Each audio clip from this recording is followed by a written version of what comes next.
It's time to join Montana's very own and your voice for agriculture, Talkin' Ag Lane Nordland, for today's Lanecast. Friends, thanks for joining the agriculture conversation on the Lanecast Ag podcast here today.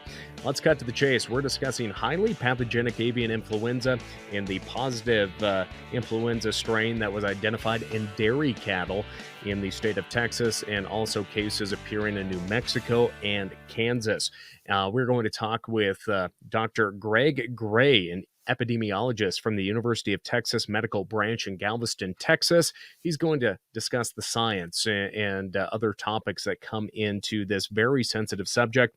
Then we're going to talk about the livestock market end of things, how the markets have responded to the news of that influenza in dairy cattle. Our friend ShayLe Stewart with DTN, a DTN Livestock Analyst, will discuss how the markets have responded, her thoughts on the situation, and exactly what folks should be thinking about on the market end of things. But as I mentioned, our first segment is going to be here with Dr. Greg Gray joining us here today. He is the Robert E. Shope, MD, Professor in Infectious Disease Epidemiology there at the University of Texas Medical Branch in Galveston, Texas. And Dr. Gray, obviously, a lot of news being thrown at farmers, ranchers, and consumers this week with the news out of Texas, New Mexico, and Kansas with that highly pathogenic avian influenza strain popping up in dairy cattle there in your neck of the woods. But before we really jump into that, how are things going today down in Galveston, Texas? Well, everything's fine here. Here in Galveston, we've just had our spring break activities, and so it's sort of back to normal. But it's the weather's been nice, although a little cloudy today. And well, obviously, folks are tuning in today to learn more about the bird flu, as it's commonly called in the media, highly pathogenic avian influenza, and the different strains that come with that. And Dr. Gray, before we talk about the situation there, let's just talk more about your background and the research that you do on issues just like this in the animal and human world when it comes to different diseases. Well, Lane, I'm an infectious disease epidemiologist, so I'm a physician who's trained in public health, who does research and disease transmission, disease risk factors. And my special area of focus is respiratory viruses. We often work where humans and animals mix, so we frequently work with veterinarians and have done a lot of work for people that are exposed to animals occupationally. We work with farms. We've done just a lot of things here in the United States and internationally, looking frequently at pathogens that go from one species to another. Well, thank you for that preview too, and I want to talk about some of the research that you're conducting there in Texas and Mexico. But first, obviously, folks want to know more about what is this situation going on in Texas. And for all of us that have taken animal science classes and gone through university, but it's been a while, I always think it's good to have an expert join us to talk us through these things, because there's so much information out there, maybe not even information, just a lot of rhetoric online right now on Facebook, Instagram, on social media about the situation going on in those three states in terms of that highly pathogenic avian influenza being discovered in dairy cattle. But from your knowledge of the situation, how did the researchers and scientists come to the realization that this could be a highly pathogenic avian influenza strain that is impacting dairy cattle? Obviously, there's been a mystery illness impacting dairy cattle for quite some time, but how did it come to identifying this possible strain? Well, I'm not party to the firsthand information, but what I know is that it's due to the intelligent questions being asked by the farms and of their veterinarians, and the veterinarians consulting other veterinarians and say, something's wrong here. We're seeing loss of milk production, and the cattle are not looking good on multiple fronts. That they have signs of illness. It's not a severe illness, but it's problematic, and we need to do something. And oh, by the way, there seems to have been some birds that died, and maybe that's related. And so some veterinary consultants suggested that specimens be submitted to study, and that they be examined, in this case, because of the dying birds, for influenza. And that led to this discovery. Now, how many sites have been found to have influenza, I know not. And what kinds of influenza, other than the same reports you're reading, that at least one highly pathogenic strain, I don't have much data on that. That'll have to come from federal authorities. But it seems to be an unusual situation, and that cattle do not, while they're permissive, both observationally, we know this, and experimentally, for being infected with 4 different types of influenzas, A, B, C, and D, they generally don't get real sick. So it's not, a problem. So it's unusual, and one wonders, has the virus changed, or is it, and how is it moving around? Is there something that's causing it to spread through human behavior, or is it, wild animal connection, or is it cattle to cattle cause? And I don't think people know that. And there's a lot of unanswered questions now. So you're going to see a lot of speculation out there. And until we get the science done, we just won't know, how to really control this. And doctor, obviously, that's one of the big questions: is just how did it mutate? Yeah, how did it go from bird to cow? And as you said too, the question being asked: is it being transmitted from cow to cow? Which obviously that could have a big impact on the cattle industry and the interstate movement of cattle as well. But from your previous work in watching this, how long does it typically take to follow and study these diseases and try to find the host or the vector of where that's actually coming from, and really just try to trace all of this to really just make sure the information's there, and then have that information be used to help these producers that are being impacted by having their herds not quite up to snuff right now? Well, I think we're going to hear some immediate findings in the next few days and weeks, but to really get our minds around the ecology of this, what's the big picture of transmission, and has the virus changed, for instance, to invade different cell types in the cow? Is it admitted in the feces, or is it only respiratory? Those questions are going to take longer, and they're going to probably take some experimentation by some of our finer universities and federal laboratories. And so those will need to be very controlled and very precisely run, and there'll be all sorts of review on that to make sure that they're ethical. So we're going to see some immediate responses, because the people involved with this investigation are great scientists. All right. Some of the national labs are involved. And so I would watch carefully what comes out of the USDA and the state's veterinarians, and listen carefully, because they're going to be very careful in what they say. And that will be based on science. But, I think, it's so unusual. There's going to be a lot of science that comes forth from what appears to be rapid spread of these influenza viruses. So stay tuned. Now, is it going to impact producers? I hope not. I don't think so. I think because people know that the milk products are pasteurized, and the cattle are not, they're not dying or anything. There's no reason I can think of they need to cull cattle. It should be minimally disruptive.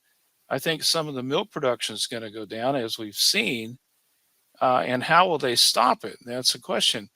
generally, once you identify how it's moving, then you design interventions. Sometimes those interventions will be targeted on behavior of humans or animal husbandry, or even environments, controlling the environment. Sometimes the interventions will involve vaccinations, and we may see some sort of new vaccine combination against bovine respiratory disease complex or something like that that'll have an influenza component. You might know that when the Chinese had a huge outbreak of another type of highly pathogenic avian flu, H7N9, they conducted, like China can only do, massive mandatory vaccines of 2 strains, and they knocked it down. And the infections, which were decimating their poultry, got under control. And then the human infections that were associated with the poultry infections were brought under control. So in some cases, vaccinations can be a very effective answer.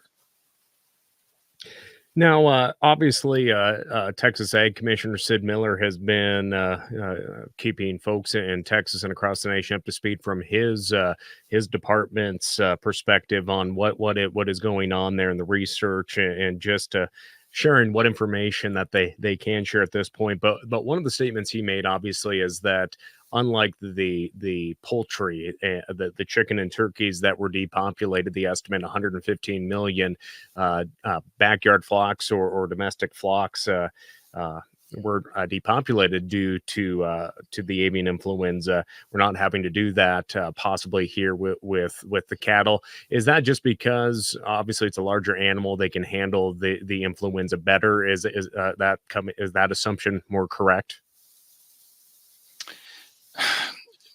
Well, there are a lot of factors that go into decisions about how to prevent avian flu in livestock. And cattle, beef cattle, dairy cattle, pigs, and poultry are all different.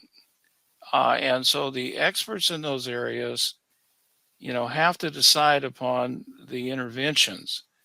For the poultry manufacturers, culling was the answer.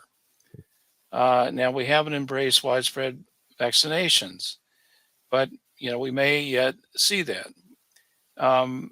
For pigs, there's a great tolerance for influenza, unless it's killing the pigs, and we have all sorts of vaccines against those. A pig farmer can even have their own vaccine created based on the strains that are in the farm. So I'm not quite sure how to answer your question with respect to dairy cattle, but I do think that, there are a lot of smart people on this, and they'll work out a plan, and they're not interested at all in hurting the industry. In fact, they want to protect the industry. So we'll see some kind of activity. I suspect the producers are going to aggressively do what they can to maintain their milk production.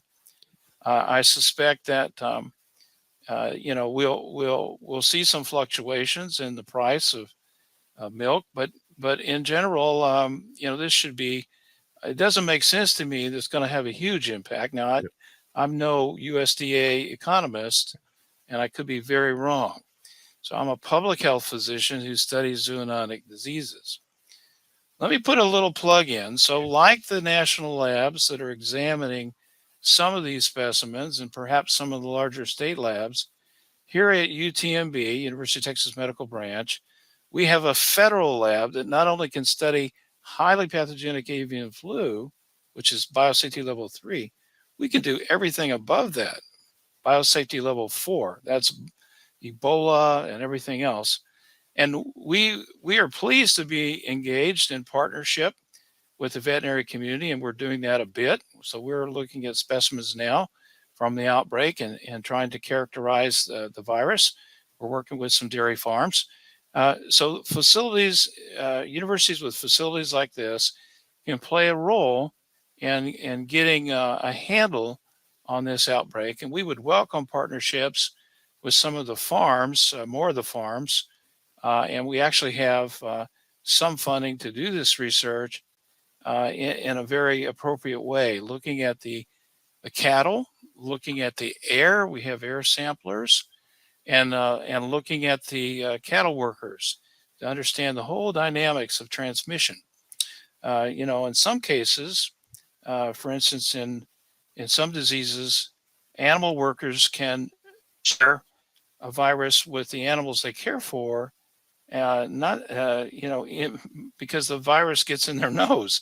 So you can take all the showers and wear all the clothing you want, but if it's in the nose and you breathe it onto, from barn to barn, well, you're a source, a vector, if you will, for transmission. We need to understand that. And so we study animal workers with some nasal washes and to see if they're carrying viruses. And what does some of that research look like? Going through some of your papers, obviously you've been working with producers in Texas and Mexico. Obviously, we know those of us that are in the cattle business, and we vaccinate for COVID. Maybe it's a different strain from all the headlines and world that we've lived through for the past few years. But what does some of that research look like, and how we utilize that to have better animal health and human health? Well, most of the time, veterinarians will call us in because of our laboratory resources and skills, and we'll work with them in designing a study for their needs. And so, for instance, we've just wrapped up a study in Vietnam. The Vietnamese were concerned that a bad strain of highly pathogenic avian flu was going to come across the border into Vietnam and become, we say, enzootic on all the birds. Well, that didn't happen, but we sampled along the border of China in their live bird markets, and we did find a lot of high pathogenic avian flu. So our partners invited us to go in. We did a One Health study. We studied the birds. We studied the people with nasal washes, and we collected fecal samples in the live bird markets, and we collected air samples. And I'll just say the environment was extremely rich in viruses. So anybody going in there could be infected possibly, or even bring the viruses home.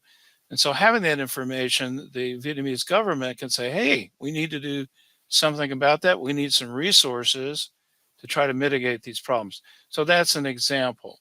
We've also done work in pig farms in China, looking for influenza. We've done studies in Malaysia. We found a dog-like coronavirus, a dog coronavirus that was associated with very severe illness in people. So we have ways to look for new viruses and try to understand what might be the next pandemic threat. And sometimes these detections will help the veterinarians and the animals they care for and the ag industries if we all work together.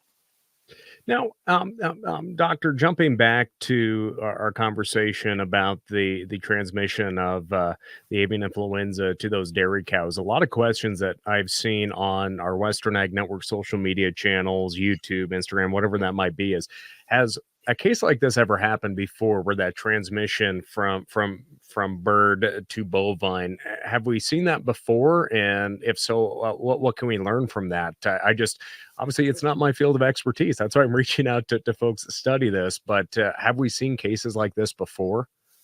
Well, yes, we have, and they've been rather sporadic, although there have been some epidemics called epizootics in some geographical areas over the years. And there's a very nice review that came out in the journal Viruses, Lane, and I'll send to you after this conversation. And it chronicles in some 30 pages the evidence that all four major types of influenza viruses, A, such as the one we're seeing here, B, C, and D, have infected cows at one time or another, either through observation or purposely experimentation. So yeah, it's not been unprecedented, but what's unprecedented is to see a lot of morbidity. We say a lot of illness, and apparently it's spreading rapidly. So that doesn't make a lot of sense. And then another question that we raise a lot of cow calf operations up here. It's spring calving time and most of our coverage area. And a lot of folks are asking, this is obviously being presented in dairy cattle. Why is it not appearing in beef cattle? I know that's a big what if it does. Is that just the makeup of the different breed in the bovine sector, or is it just are we looking at any feedlots or any cow calf operations? Have you heard of any testing coming from actual beef cow herds? Well, I'm not privy to all that the federal government or the state governments are doing to investigate this, but I would agree with you that if the virus is spreading in large geographical areas among many farms, you can bet beef cattle are infected. Now, beef cattle probably are not monitored as closely. I mean, think about dairy production, and I'm ignorant here, but if a cow doesn't produce, the same amount of milk, that the cattle workers know because they're monitoring that. And some of the farms are, extremely precise in their milking measurements. So it makes sense to me that a dairy cattle operation would pick up a significantly sick cows, more than usual, faster than a beef cattle. Now, of course, beef cattle are watching feed and weight gain, but I would just think that the metrics used in dairy cattle are a little more sensitive. I don't know. That's my hunch, what's going on here. I don't think there's anything that would say the breed is protective. I could be Well, wrong on that too. Yeah. well, again, there's a lot out there, and I know we're limited just with the information as USDA and the national laboratories and other entities continue their research. But overall, Dr. Gray, what's a message you have for consumers and also maybe livestock producers out there, if you had a message to share to these two different groups here today? Well, don't panic. I think we've weathered things much more severe than this that have been infectious, and we found a way forward. And we have the best livestock production, I would argue, in the world. We have a lot of wonderfully trained veterinary schools and laboratories to support the operations. We'll find a way forward. Be encouraged. It's not like it's something much more severe that potentially could get in here. And foot and mouth, for instance. It's a bump in the road. I would call on the operations, especially the large operations where the virus is likely to be sustained, to engage with those of us in academia. We'd be pleased we can't do everybody, but we'd be pleased to work with some large farms and set up surveillance and give you impact. And we can look for a lot more pathogens than influenza. So there's a whole boatload of pathogens that we focus on, 6 viral families, and give you some interesting things that you would never get from your state, your national, or your local private veterinary labs. So we have tools that they don't have or they don't use. So we'd be pleased to engage. If you're interested in engaging me, my name is Gray, like the color gray. First name is Greg. And you can find my email on the University of Texas Medical Branch website with our One Health page. And we get it. We are my group is comprised of, I think, 3 veterinary trained people. We are very supportive of agriculture. In fact, in April the 21st to 23rd, we're sponsoring an international meeting all about agriculture production and biosecurity. How do we keep working together to solve these complex problems? That'll be in Galveston, not far from the beach, by the way. Well, we'll encourage folks to look more into that event coming up there in April. And you brought up foot and mouth disease. Obviously, that could really devastate the U.S. Cattle herd, the dairy industry as well. I guess, how important is it to look towards researching that, keeping the disease out, and trying to keep the U.S. cattle herd healthy from this? Because we've seen its impacts across the globe, and I believe we've been FMD free since 1929. How paramount is it to continue to have that surveillance and make sure that we're keeping the U.S. cattle herd healthy from FMD?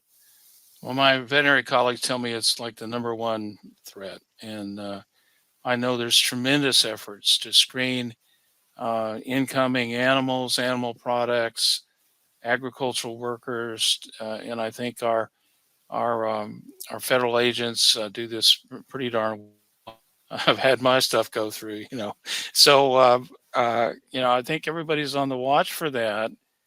Is it going to happen? I don't know. I would never say never, but we do have aggressive plans, I think, to mitigate it if there is an incursion. So our professionals in the state will jump on it, like a tick, and try to contain it. But let's hope that doesn't happen. I've had some friends in developing countries where they didn't have the resources like we do, and that's terrible. The impact it has on agriculture. These African swine fever, classical swine fever, FMD, a whole bunch of these what we call foreign animal diseases are real threats. And so really we could look at the avian influenza infection in some of these dairy cattle as a drop in the bucket compared to what FMD could have potentially here in the United States if it came in. Sound analogy, Lane. Very sound, yeah. Well, again, Dr. Gray, I really appreciate you sharing more on the technical side, the scientific side, as we continue to learn more about the situation with those dairy cattle and what we're going to learn from it, how we can keep our cattle herd safe. And overall, we need to be vigilant for all of our producers out there.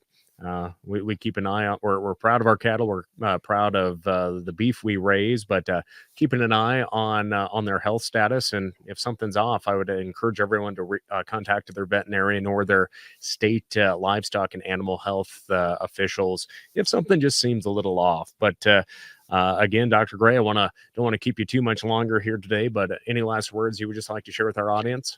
No, I thanks for having me on. It's a pleasure to engage with you guys. And I've visited these farms, in the Panhandle and elsewhere. So I get it a little bit, and I'll admit it that I'm not a veterinarian or a farmer, but I sympathize with fluctuations that farmers. You got fires, and then you got an epidemic. I mean, it's a challenging operation, a business. So we want to help, and particularly my laboratory would be keen to help. So let us know if we can do specifically something for a farm. We'll try to fit whatever the needs are as best we can. And again, for more information on Dr. Greg Gray, we'll have a link in the description here again. But of course, reach out to him at the University of Texas Medical Branch in Galveston. Dr. Gray, thanks for joining us here today. Thanks for having me. Again, thank you so much to Dr. Greg Gray for shedding a little bit of information on the research and science that goes into these situations today. Well, friends, we'll be back with our friend ShayLe Stewart, DTN Livestock Market Analyst, to discuss what the markets are looking like in the light of the influenza case and her thoughts on the state of the cattle markets in 2024 as a whole. We'll be back right after this. Ready for a real PRF partner? He was willing to track us for a year and provide that data back to us for a year. That's a guy making a pretty big investment. At Ag Risk Advisors, this isn't our first rodeo. We are one of the most experienced in pasture rangeland forage. Honesty, commitment, trust. Many companies use these words. At Ag Risk Advisors, we earn them.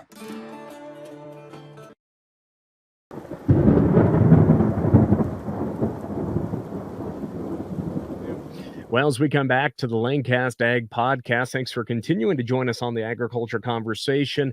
As promised, we're going to talk more about the market aspect of things and how that market is reacting to the news of that positive test and strain of avian influenza popping up in dairy cattle there in Texas and also being seen in Kansas and New Mexico as well. Joining us, our friend ShayLe Stewart, DTN Livestock Analyst here today. And ShayLe, obviously you watch the markets every day, but we're definitely watching the markets and the moves that were made in light of this positive influenza infection that was identified in Texas in particular. It's a shortened trading week as well. It's Holy Week. We won't have trade on Friday either, I guess. What is it like following this in light of this animal health chaos? I'm going to call it that. I think that you worded that very correctly, Lane. It's my job to track the markets, and it's my job to stay attuned to the marketplace and know everything and anything. But there are days in which I think the market would be better served if we all had flip phones, and heck, maybe if we even went to just getting our news through smoke signals, because I don't mean to make light of what's happening in the dairy industry and the stresses that they're enduring at this point in time, because whenever you have a flu outbreak, I think that it's important that we call it a flu, because that's what it is. It's influenza, so it's a flu. It's not a disease, it's a flu. And, whenever you're faced with those kind of challenges, you never know how it's going to escalate. You never know what it's going to delve into next. And so I know that's why everybody in the marketplace was so unhinged and they were reactionary. And that's really how I'd like to summarize what we saw early this week in regards to trade. So it's so unfortunate that cattlemen, traders, and day traders, speculatory traders, everybody involved in the marketplace seems to have a mentality of react now, think later. And really, that's what we saw transpire throughout Tuesday's trade. The feeder cattle complex fell anywhere from $4 to $5 lower. Thankfully, we didn't pressure the daily limits, and the live cattle market closed $3 lower. But now, as we're reporting here on Wednesday, the market was able to close at a higher position, but still, that was more so just a little bit of a dead cow bounce, not really significant in regards to anything in regards to position recovered. And ShayLe, one thing about that too is we have historically high prices as well. Yes, you're exactly right. Even though we are in a bull market because of where we're at in the cycle, we don't possess the beef cows. We're tight on supply, tight on numbers. We are still in a bull market. One thing that I think that cattlemen and traders and, all involved in the marketplace sometimes forget is that even though we're in this bull run and in this up cycle, we will still have down days. I mean, last fall was a perfect example. We had basically 3 months of continuously low trade. Sure, there was a day higher here, sometimes a week higher. But all in all, the trend was lower last fall.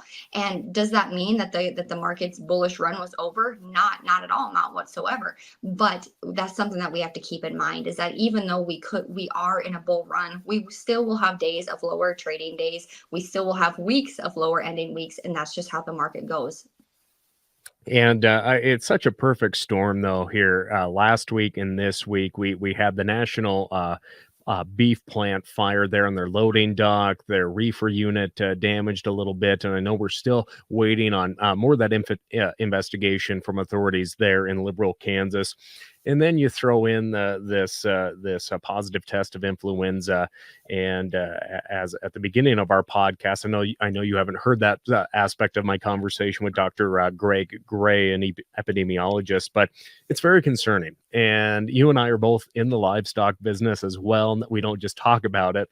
It's terrifying when news like this happens, and emotions. I mean, it's tough not to get emotional, but in our positions, we have to share the news. We have to share the facts. We try to get down to the nitty gritty to give confidence to our friends and our audience members and those that take in our information on a daily basis. And that's one thing that Dr. Gray really talked about, that yes, this is scary right now, but foot and mouth disease is a whole bigger issue. This influenza is a drop in the bucket, as he described it, compared to what FMD could be. But I know you've said it before, markets are people, and we do get emotional. And so we really shouldn't overreact, though, as we look at these markets, because we're still going to have pretty good prices for the foreseeable future, especially for cow-calf producers. Oh, absolutely. And I think that you just covered everything beautifully there. Number one, we have to remember that markets are people. Sometimes we like to think that the market is a machine that's held behind a curtain and it intakes and, outputs specific equations to get the prices, but that's not how it's ran. That's not how it's operated. Markets are people, and people are emotional. And so while, sometimes I'd like to joke that we all need flip phones again, and maybe even smoke signals to spread the word, and maybe really even just slow it down how things are spread. said, it's okay to be active and informed. We need to be active and informed participants to do the market justice. But in being active and informed, that does not mean that we should be reactionary. And so when we approach and when we're faced with these type of circumstances, our job should be to find the details. What are the effects of this flu? What are the long-term consequences? What are the short-term consequences? What is this going to mean for today and now? What's it going to mean for the market in 3 months, 6 months? And should that change our marketing strategy?